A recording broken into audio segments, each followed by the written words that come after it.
welcome to episode 75 of Wargamer Dad's Wargamer Conquest Review. I'm Wargamer Dad, and for the first time ever, I'm podcasting, I guess, from inside the Wargamer shed, which is just my shed. Those of you who watched the previous episodes may have noticed there was a lot of noise and interruption because having a Wargamer Dad, I have a whole Wargamer family. So I have moved into the shed. I've got it set up, a little heater, and it's really quite cozy actually. I'm a little low down compared to the table. If I rest my arms on the table, you can see just how low down. I'm gonna get a taller stool, and as you see, the light's not that great, but I'm gonna work on that and see what I can do.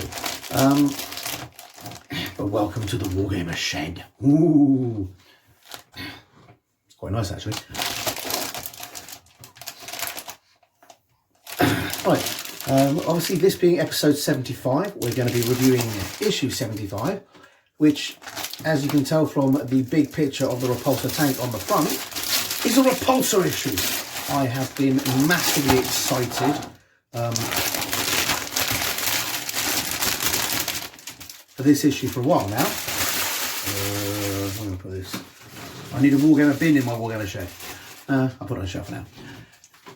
As I say, I've been massively excited for this issue because it is the big vehicle, and it is really the first proper vehicle that we've had for the Space Marines. I mean, we've had a land speeder and some bikes, but really they're kind of independent units, and they're just like Space Marines with extras. I suppose the land speeder's a vehicle, but not really a proper tank. Whereas this is, it's only one sprue, and it's one sprue out of 4, but already the amount of detail on this is pretty impressive. Just big, cool, chunky things and repulsor batteries and stuff like that. Obviously I can't put it together now because I need 4 more sprues before I can actually muck about with it, but I'm already very excited. What can I say about this? There's a lot of really good details. You've got a little Aquila there. You've got your standard lights there. An external ammo box. The details are very deep cut. You can see, if I just get my pencil there, you can see how deep in a lot of the grooves go. So it's really nice. It's going to take paint very beautifully, and looking at the thickness, it's going to be a very tough and strong model. Unlike some of the other older casts that you used to get, this, following on with what GW are pretty much doing perfectly at the moment, is completely flat as far as I can see. There's no curvature, there's no warping. It'll be interesting to see how it goes together. There's almost always a tiny bit of curvature in them. Sorry, I think I must have knocked the phone. And you often find yourself having to use green stuff or liquid green stuff. But yeah, a lot of the stuff that's coming out today barely has any. Yeah, it's fitting together almost perfectly, which you couldn't even say a few years ago. I have one of the Space Wolf flyers, and there was a massive amount of flex in it, and a very thick gap along the nose of it, which I had to fix. But some of the newer stuff, they're really avoiding. I don't know what they're doing, whether they're changing their cooling method or just slowing down their machines and giving it time to cool down. But you're getting a lot less curvature than you used to even 2 years ago. Certainly when you compare it to the Dark Times, which was about sort of 10 years ago.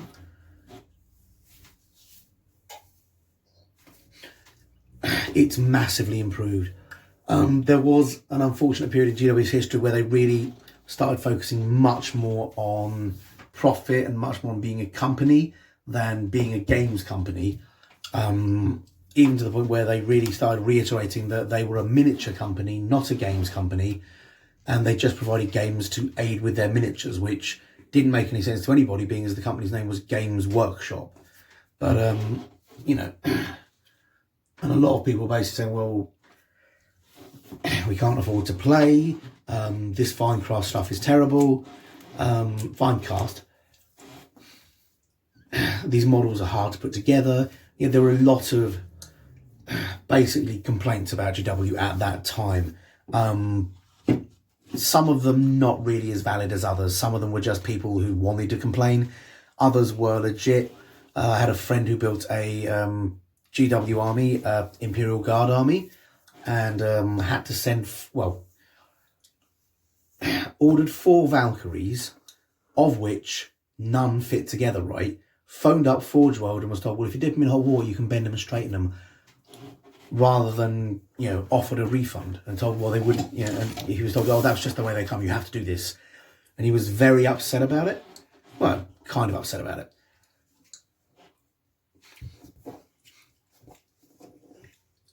Which, if any of you around from GW during the 80s, was a stunning development for a lot of them. The fact that Forge World weren't quick throwing out refunds and fixing everything straight away was very surprising. GW used to be an amazing customer service company, and they are now an amazing customer service company, but they had a little bit of a period where not so much. And they also suffered from a little bit of a quality issue. A lot of people put that down to, as I say, them focusing more on being a business, saying we've got to make this many units, we've got to sell this many units, ergo we've got to operate the machines at a certain speed. But since the new management took over, they've been amazing, and this basic thing is a testament to how good GW are at the moment. I mean, this is absolutely flat, and they're I bought a Rhino a few years ago. The difference between just one side and another side was marked, and I had to fix it. This was, like I say, a decade ago, prior to Primaris, prior to all of this. And to see just a surface like this, where this side is perfectly flat, and and this side is perfectly flat, and they're also perfectly flat together, is really kind of satisfying. It really shows that GW have really upped their game and improved their tech. I mean, I think at the moment they are, I wouldn't say they're leaps and bounds ahead of everybody else, but I think they are the best modelling company around. There are other companies around doing models that are as good as theirs, but I don't think anyone is better than GW. And certainly I don't think anybody has the range that GW has, and the amount of shops that you can go into and things like that. Corvus Belli, if you've ever had a chance to look at their models, are amazing. Weird Miniatures, fantastic.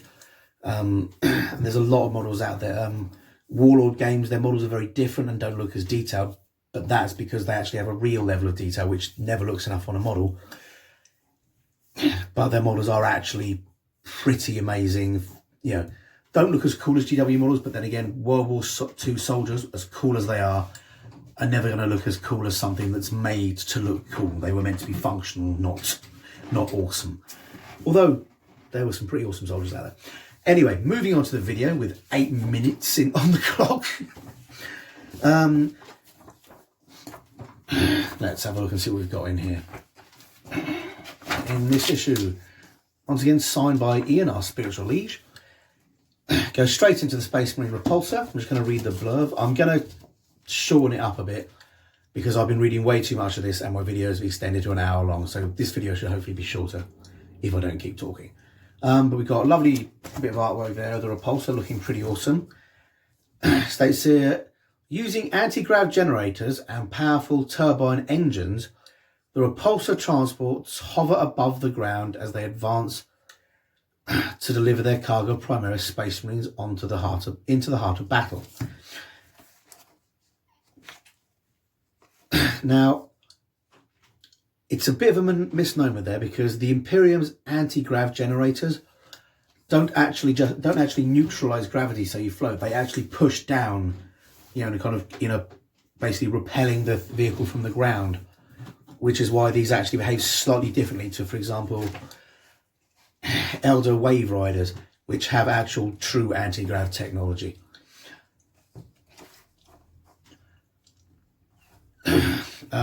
We've got the standard bits there explaining what the stats are.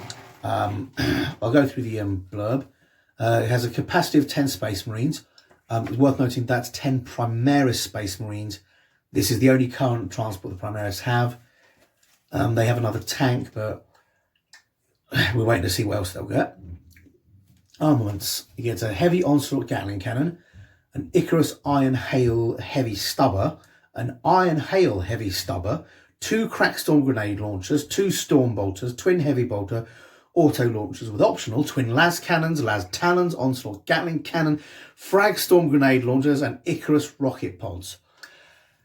They've basically put guns on your guns, and then on those guns they put some guns, and then, you know, in case you didn't need any, there's some extra guns that you can take to go on the guns that are on the guns that are on the guns. So this thing really fulfills a lot of battle roles. As always, if something does everything, you do end up with what you call a point sink, where you're using it for one thing and then all the other things it does you're not doing, so you're wasting the points that basically you've paid. You know, if you're using it as a transport and not a tank, and you're not getting to use all the weapons, well, you're not really getting to, you know, you're kind of wasting those points. If you're using it as a tank where you're maneuvering about a bit but you're not in a position to drop your guys off, then you're kind of losing the fact that it's a massively cool transport. You know, the problem with the jack of all trades vehicles is that they're a master of none. The advantage is that they can do everything, so it really is down to you to try and make sure you get your points worth out of it. But even so, it's a pretty hench vehicle. It looks pretty cool and it does a lot. Let's go and see that one's a Space Wolf one, by the way. And then on the next page we have a Blood Angel one.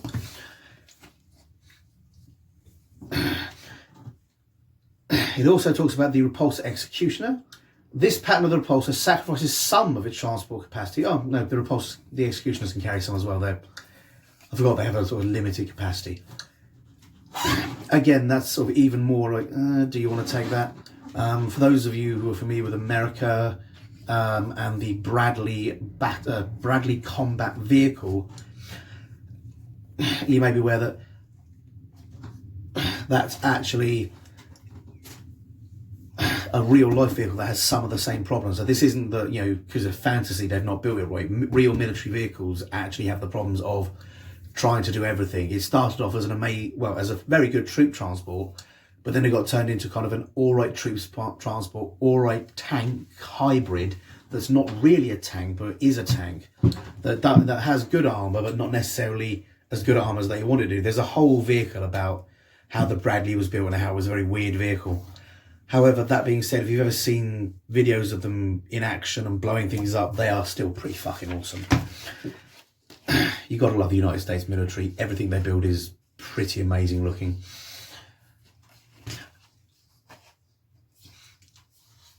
Kind of understand why they make so many films about their military. Anyway, the Executioner. This pattern repulsor sacrifices some of its transport capacity in order to mount even more weapons. They are often used as transports for specialists such as Hellblasters or as escorts carrying for dedicated troop carrying transports. So fortunately, because of the way the game's built, these actually have a good, you know, the fact that they can only carry like a few guys is still useful. You can take small units of specialist guys and move them around and have a tank on the side. The Repulsor's Executioner turret is fitted either with a laser destroyer or a macro plasma incinerator, allowing you to devastate enemy armor. Even the heaviest of enemy tanks are not safe from the Executioner's wrath. Now, I do not believe that we can convert the Repulsor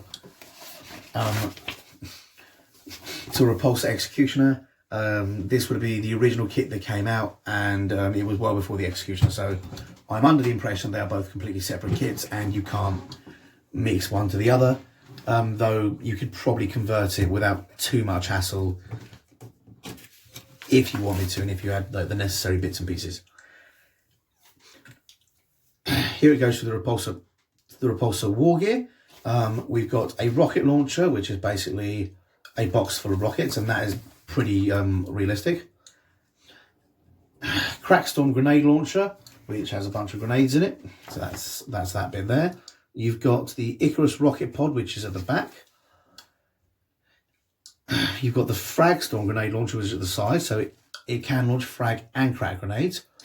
You notice the frag grenade is seated above the vehicle. The reason for that is that the frag grenades are designed to make everybody keep their heads down when the guys leave the vehicle. You've got the Las Talon. You've got the Las Talon there, which is like a Las cannon, and the coaxial iron hail heavy stubber there, which I hope you can see. I'm just realising the light's not great. And then above it, you've got the Onslaught Gatling cannon, which is basically an assault cannon on steroids. And then you've got your twin Las cannons on the front, and there it's pointing to the anti-gravitic plates, which I say, they repel the ground and... Ooh, yeah. The page just fell off. Genius.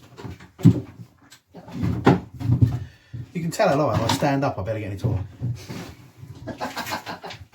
Here we go. I'll tell you what, I'm going to do it standing. It's actually easier. Okie dokie. So we're going through the war kit with the war gear, the repulsor in more detail. On the next page, it's got some great descriptions. I'm just going to read out the Icarus rocket pod because this is one that interests me. Repulsor transports are often equipped with either an Icarus rocket pod or an Icarus iron hail heavy stubber. Both of these weapons are designed to target enemy aircraft. So another advantage of this vehicle, another reason it does a bit of everything, is because it can target enemy aircraft.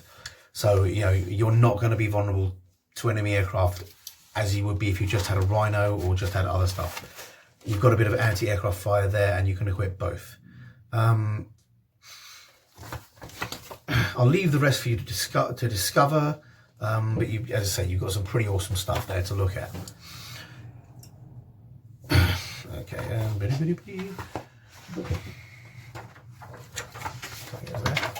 next we've got the Wars of Iron, which is another chapter history.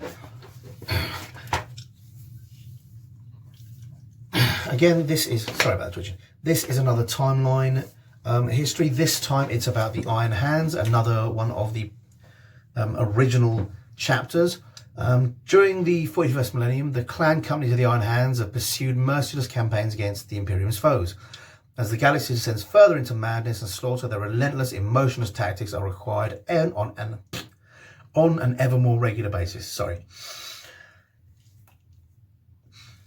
And it starts off with the Damocles Crusade. It goes through a lot of them. There's a big chunk here on the purging of Conquest.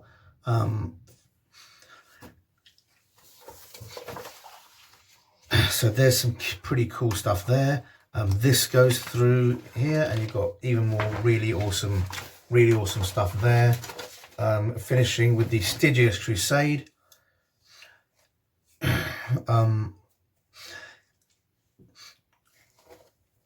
Yeah, there's basically a lot of really awesome stuff telling you about who the Iron Hands are, and who the Iron Hand clans are, and how they work, and why they're so pretty awesome. Next, we've got another pretty cool thing. We've got the Invicta Tactical Warsuit. Basically, there aren't enough dreadnoughts about, and they need light but heavy firepower. Something that's mobile, that can move, that isn't a tank, but can still bring to bear almost appropriate levels of firepower.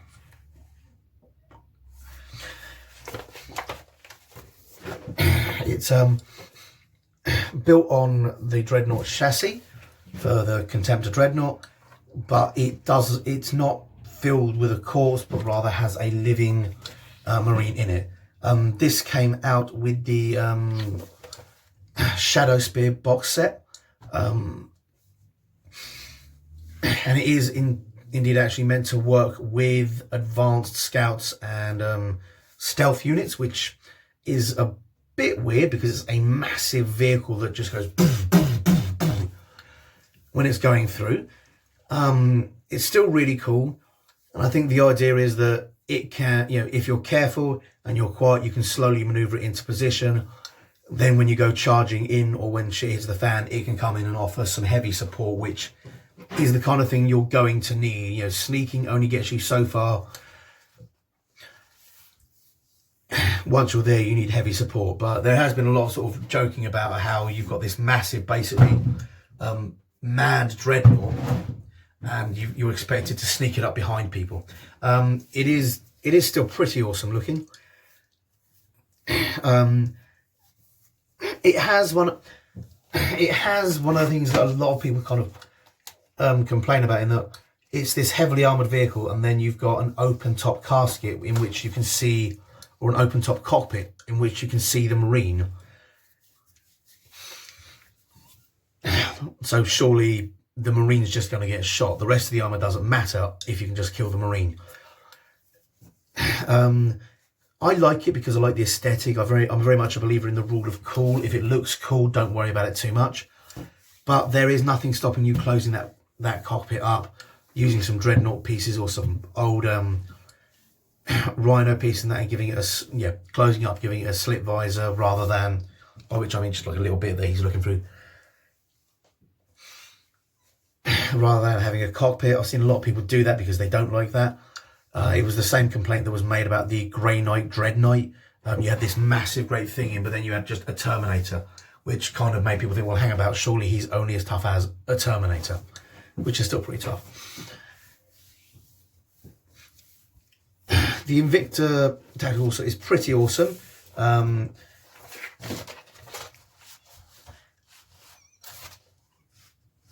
Kind of thinking whether or not I could use it in a squat army, because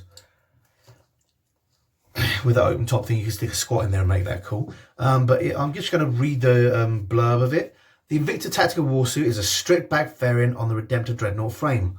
Instead of a fallen hero sealed inside a sarcophagus, this hulking, deadly combat walker is piloted by a live Primaris Space Marine whose armour has been wired directly into the vehicle.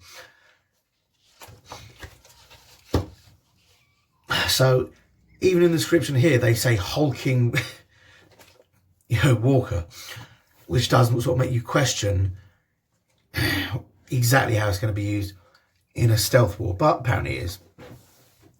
So I'm just going to go through the armaments. Fragstorm grenade launcher, heavy bolter, incendium cannon, 2 iron hail heavy stubbers, and an Invicta fist, which is a different fist looking much more like an actual hand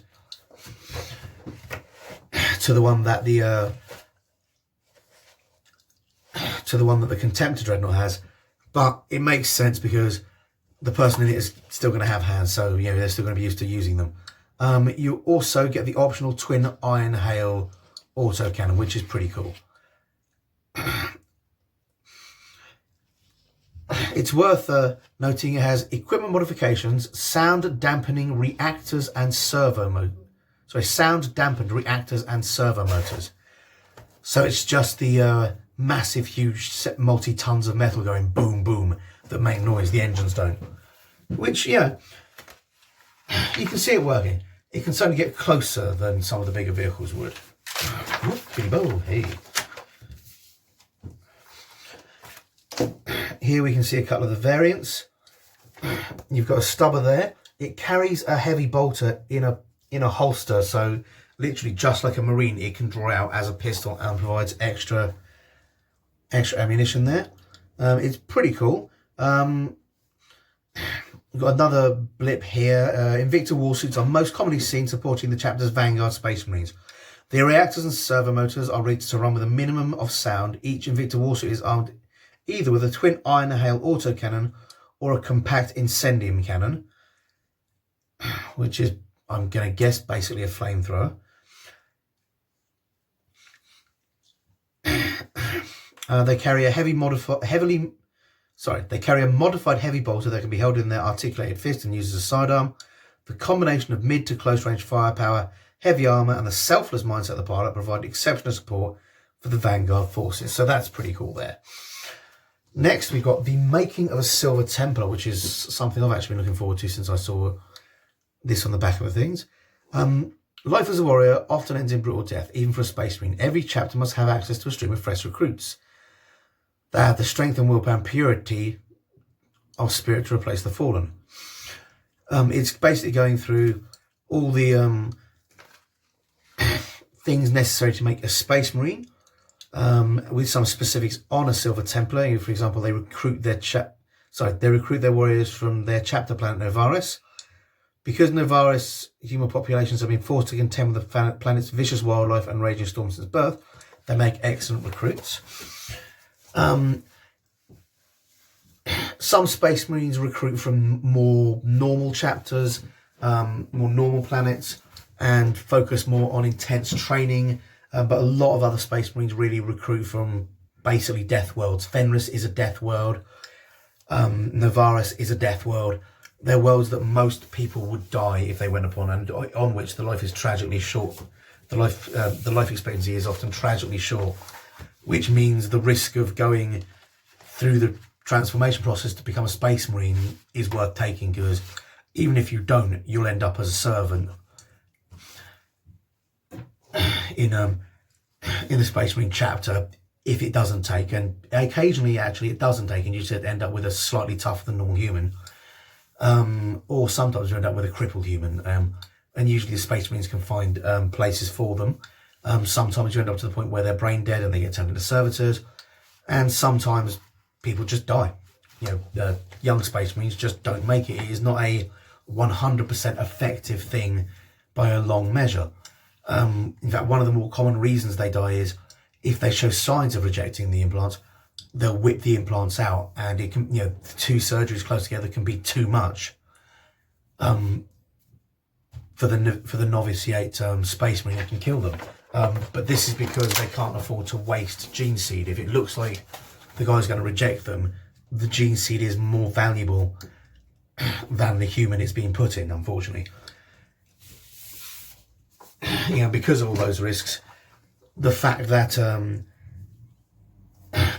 your life's going to be short and brutal on a death world makes it a little more acceptable to, I think, both the guys who go for becoming Space Marines and the Space Marines themselves, knowing that there's a good chance the honour and glory they promise could end up in an unpleasant, ignoble death. The Space Marines very much, a lot of the Space Marine chapters very much prefer to say, well, hang about, you were probably going to die anyway. It was, the chance you make into adulthood, you're no more likely to die being a Space Marine than you were walking down the street of a death world, and you come from a death world. So that's pretty cool right there. We've got a second page of becoming a Silver Templar there. I'm just going to read the blurb here. Becoming a Silver Templar is a long and tortuous process that begins many years before the aspiring Space Marine even steps foot on the floor of Colossus, spelled Kolossus.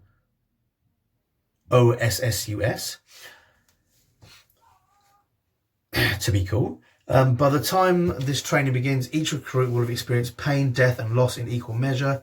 His will must have the strength of iron. They've got an interesting picture here. It's showing a Space Marine with a novice. Now, it's worth mentioning that that's a Space Marine, possibly in Terminator armor, possibly a Primaris. I would imagine a Primaris. So he's going to make even a grown man look a bit like a child. But where that picture looks like a child, a lot of Space Marines were actually made at much older ages. Some they start off at young children, others they start mid and even occasionally late teens. And the reason we know this is because when you read the novels, you read about people having to leave families behind and leave kids behind sometimes. So we know there is a kind of a wider group, but the general consensus is apparently the younger the kid, the more likely he is to survive the changes to his body without being driven mad. In fact, one of the downsides of the Thunder Warriors was the fact that they were often created from adult warriors. And so whilst a lot of this technology was similar, it did tend to drive them mad, and it did tend to really redact and shorten their lifespan. And that is because their bodies were less able to take it, but also because a lot of the technology itself was more primitive at the time of their creation. So it was a combination of the two. But one of the reasons that Thunder Warriors was psychotic, and one of the reasons that Thunder Warriors lived a shorter life, was the fact that they were older when they were made into Thunder Warriors. So Space Marines have increased the level of tech they use, or the Emperor did, and they've had a chance to perfect over thousands of years. B, there's extra genes and extra stuff added in, and C, they go for older Space Marines. They go for younger novitiates when they make Space Marines, because they got a better chance of survival. Next we move on to the forces of the Eldari, the Ynnari. As the force of chaos grows in strength, so too does a new Eldari faction. The Ynnari have found a way to defeat chaos and revenge themselves upon Slanesh, or so they claim. Ynnari are the followers of Ynir, the Eldari god of the dead. They have learned the secrets of absorbing the souls of the dead, bringing them closer to their ancestors, and walk the ways of Eldari before the fall. For those of you not familiar, Eldar haven't really changed or evolved or even made much technological advancements since the War in Heaven, which happened before everything. The War in Heaven was when the Necrons and the first ones fought. If you go and look at the episode of this that covers the Necron, well, the episode of this that covers the magazine that covers the Necrons, I'll go into that in more detail. So because they haven't really changed, but they were massively advanced anyway, they kind of got a bit up themselves and very much like, oh, we're amazing, we're the most advanced technology, and they basically got really, really into trying new things, into enjoying their pleasures, very indolent, slightly corrupt, and they contributed to the birth of Slanesh because they were so indolent and so corrupt that they're what created Slanesh. So to have a new faction in the Eldar with new technology is actually a really exciting thing, and to have a faction that can counter Slanesh for the Eldar may well be the key to their survival.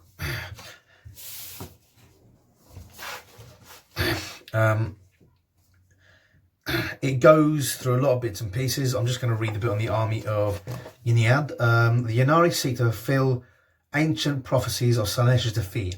However, their version of the prophecy does not involve the extinction of their race. Instead, by absorbing all the dead Eldari, the Ynnari hope to starve Slaanesh out of existence. It will be a long battle, but Yniad is eternally patient. The gods' followers, however, are not. Members of every faction of Eldari have joined the Ynnari, from the witch cults and the Kabbalite warriors of the Drukhari to the Azurani from dozens of different crafts worlds, and even many of the mysterious Harlequins. So it very much is a joining of all the best bits of the Eldar to make something even cooler. Drop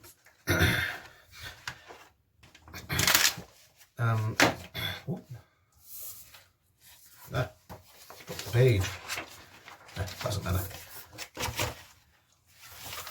Here you've got things like the Ynnari Triumvirate. Basically there's 3 different cool things in there. The Ynnari are led by Yvain, the High Priestess of Yniad. She was the first to feel the gods' energies empower her. Slumber, a fraction of his will and power was imparted to Yvain, who was chosen by fate to lead mortal armies. She wields a crone sword known as Kavir, which can turn enemies to dust with the slightest kiss. You can see here you've got badass, massive badass. That's kind of the Ynnari's equivalent of an avatar with a faction of the god's power. Yvain and the Vicearchs lead a combined force of the United War. Behind the two leaders, a terrifying avatar of Ynid.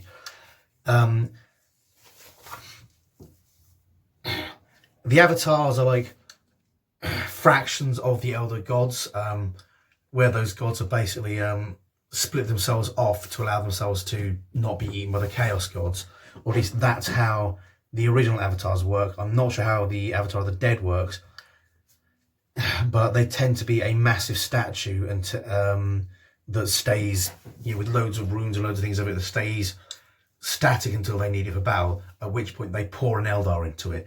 With the Avatar of Cain, they literally kill a young Eldar who's called the Young King, and he goes in, they're screaming, and the Avatar of Cain walks out covered in blood.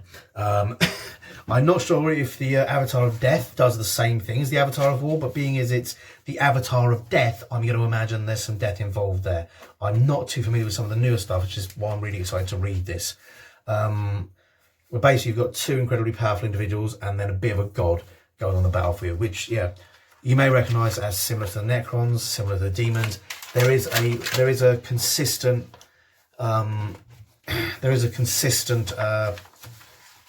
in the 40k stuff, in that gods can be split off, or bits of their power can be invested in other creatures to do their will.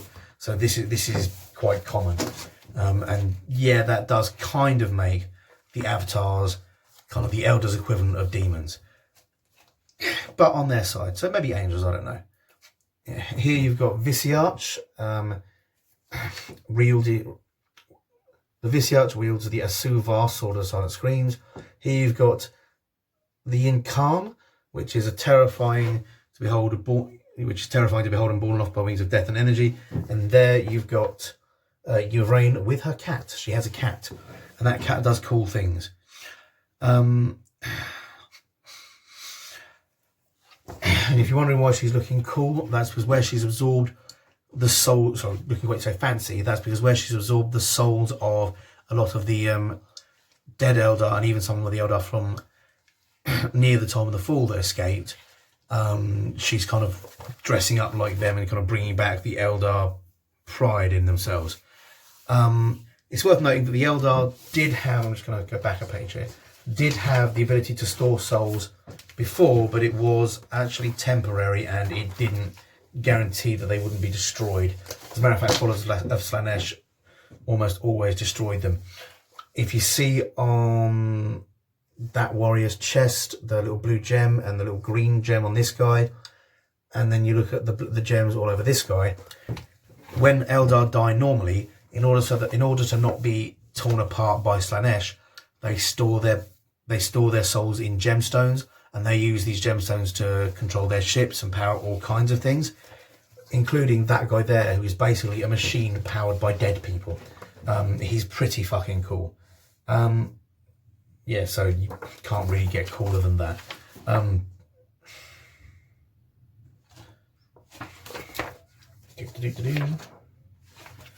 Great, I have kind of gotten my pages lost. Definitely not that way. Definitely not that way. Definitely not that way. There we go. Yeah, that's the showcase. That was there. This goes here. There we go. Sorry. Next we've got something pretty cool. We're going into Ultramarine chapter relics.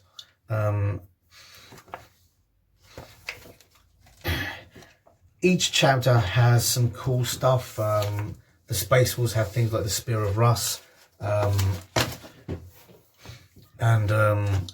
Logan Grimnar has an axe in which he shoved a demon, which is weird and not heretical in any way. But you've got a load of cool things here which you can now use in your battles for the Ultramarines. I'd imagine there's going to be some more stuff for Chaos. But you've got the Primarch's Wrath, models with a bolt gun or mastercrafted bolt gun only. The Primarch's Wrath replaces the Bearer's bolt gun or mastercrafted bolt gun with a following profile. So it's basically a bolter. It has range 24, rapid fire 2. So that means it fires 3 shots in total. So you've got your normal shot, rapid fire 1 gives you an extra shot, rapid fire 2 gives you 2 extra shots. Strength 5 and AP -1 with damage 2. So that makes it substantially tougher than a normal bolter. You got the Burning Blade, which is models with a power sword or mastercrafted power sword only. The Burning Blade replaces the Bearer's power sword or mastercrafted power sword and has the following profile: melee, strength +2, AP -5. So that'll kill most things. Worth noting, these things are very specific. This one, the previous one says only bolt gun, so you can't use it to replace other weapons. That's fairly standard, but traditionally, most hand-to-hand weapons have been vaguely similar, and it's kind of let you fudge it a bit. This one says only a sword or a master-crafted sword, nothing else, so that's pretty cool. Next, we've got some examples of the rules, going through how the chapter relics work so that you understand the specifics of them to make it a little clearer. And here we go. And here are the relics of decay. Not quite as many different relics here for the Death Guard. Oh no, there you go. They're on the second page. So you've got those 2 relics there. One of them is the Plague Bringer, a weapon. A model with a Plague Knife, Bale Sword, or Power Sword only. And it's got Strength user, AP -2, D3 damage, and obviously melee. But it has the ability, you can re-roll wounds of 1 for this weapon. Each time you make a wound roll of 6 with this weapon, the target suffers a mortal wound in addition to any other damage. So that's pretty nasty. And what else have you got? I'm not going through all of them. I'm just picking the ones that have basic profiles because that's easy to get across to you guys. The Plague Skulls of Golthilla. That's a weapon with a range 7, a grenade one, so it's basically a skull that you throw at people. Abilities, you can only use this weapon once per battle. If it hits, roll 1 dice for each model in the enemy unit, re-rolling results of 1. That unit suffers a mortal wound for each roll of 6, so that's pretty cool as well. And again, we've got an example here of how those work.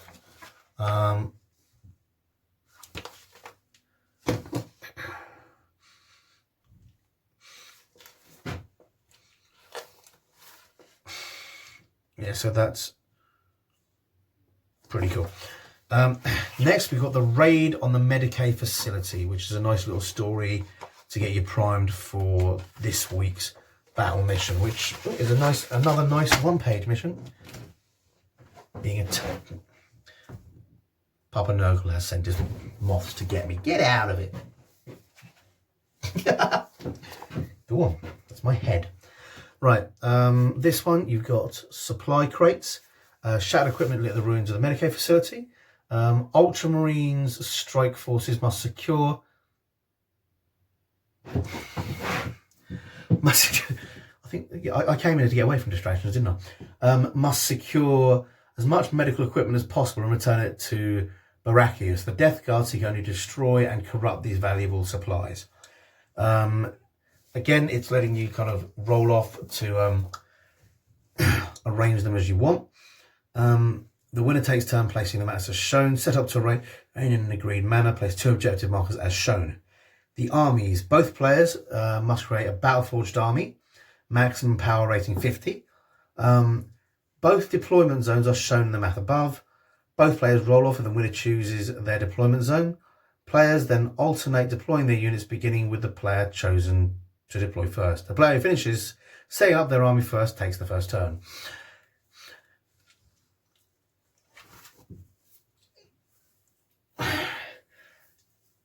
That gives you an advantage, so that is pretty cool. But at the same time, you've got to remember, you probably means you've got less actual units, so you're slightly less flexible as well. So it's not as much an advantage as people think it is. Victory condition. Eliminating an enemy unit, 1 victory point. The first player to eliminate an enemy unit, 1 victory point. So that would stack. So the first player to eliminate an enemy unit point would get 1 victory for being the first player, and would get another victory point for eliminating an enemy unit. Then the second player to eliminate an enemy unit would just get that 1 point for eliminating an enemy unit. So you've got basically a first blood kind of thing going on there. Only you have to wipe out the whole unit. Eliminating a warlord, 1 victory point. Controlling an objective marker, 1 victory point. You can control an objective marker if you have more models with 3 of it than the enemy at the end of the game, and the battle lasts 5 rounds. So this one's nice. It's straightforward. You're just killing a lot. Here, similar battle we saw last week, going on about Ultramarines, Terrain, and Death Guard, and how if you go to the shop you can get more cool stuff. I highly recommend that. If you haven't been to a GW shop, but you've been missing out. Next week is, as we expect, more of the Repulsor. So that's Repulsor for the next 3 weeks. Then we've got two issues after that before it ends that are not, which are 79 and 80, that are not going to be Repulsor. It is worth noting, as I said in previous videos, it's totally worth getting multiples of these, but because you're saving a lot of money. Let's have a look. I actually worked it out. The main model is £50. You're paying £7.99 per magazine. For 4 magazines, that comes to £31.96. So that means you're making a saving of £18 and 4 pence. Near enough £20 on a £50 model. That is, shouldn't bang the table. That is very much worth the money. If you want repulsors, this is probably the cheapest way you're going to get them. It breaks down to £4.51 a week if you care, but it is a significant saving. However, again, I'm going to put out the warning that I put out last time, and I'll probably put it out for the next 3 weeks because we're going to do repulsors. If you can't be sure of getting multiple copies of the magazine every week, you do run the risk. As I said, for example, if you buy 4 repulsors, if you buy 4 copies of week 1, and you get 4 copies of week 2, and you get 4 copies of week 3, and you get 1 copy of week 4, you've got 1 tank. You've got 4 3/4 tanks, but depending on what the bits are, you may or may not be able to convert them out. You may just be left with a solitary tank. So do take that into account when you do this. I'm just going to pause the video because I realise I've left the prize for last week's draw in the house. I'll be back in just a second. Hey guys, I'm back. Last week's competition was to win this Death Guard tally mat, which is a kind of champion / sorcerer of Nurgle. The winner of last week's competition was Ryan Spence, because he commented and he got rolled on dice. Okay, so Ryan, if you send me an address to post this to, my address is wargamerdaduk@gmail.com. I'll try and remember to PM you in the message on last week's video. I'm sorry, Woggy there. And I will see you guys next week for issue 76, which will be the first of the last 5 issues. So we're really counting down to the end here. I really hope you guys have enjoyed collecting this stuff as much as I have, and I will see you guys next week. Hi guys, hope you enjoyed that video, and if you did, remember to like and subscribe to my channel. I'm also on Facebook and Twitter. Not sure why, but I am. So if you like it, see me there, and please tell your friends. Thanks very much. Bye.